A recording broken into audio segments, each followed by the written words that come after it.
One of the highlights of NAMM 2016, the presentation of Julian over at Vir2 Instruments announcing AERIS, the new hybrid choir library they'll be releasing this spring. After the presentation, I got to speak with Julian and ask him a little bit about his challenges as a developer.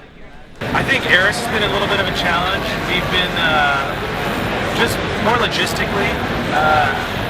We actually started recording AERIS 2 years ago. It's just been a challenge because of there's just so much that goes into making a virtual instrument. You know, you have the GUI, you have the scripting, you have the recording of everything and the chopping of samples, which really matters in a huge way. Otherwise, your legato doesn't sound good.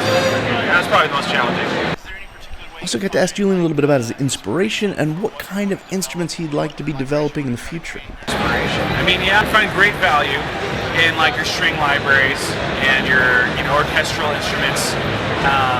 But I kind of particularly like more the organic side of music, having been a guitarist. I started playing in bands, so I probably want to do more along the lines of Apollo, something, but like maybe with different types of instruments, not just guitars.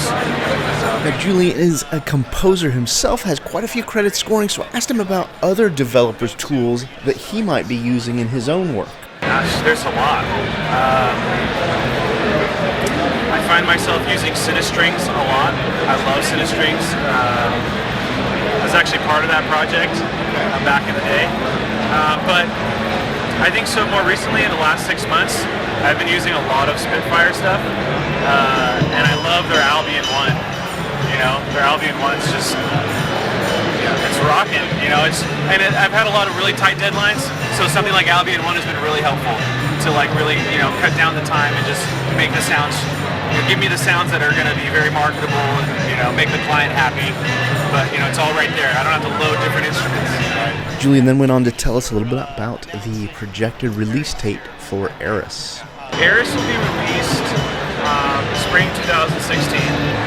So, we just, recently got back the full scripted version.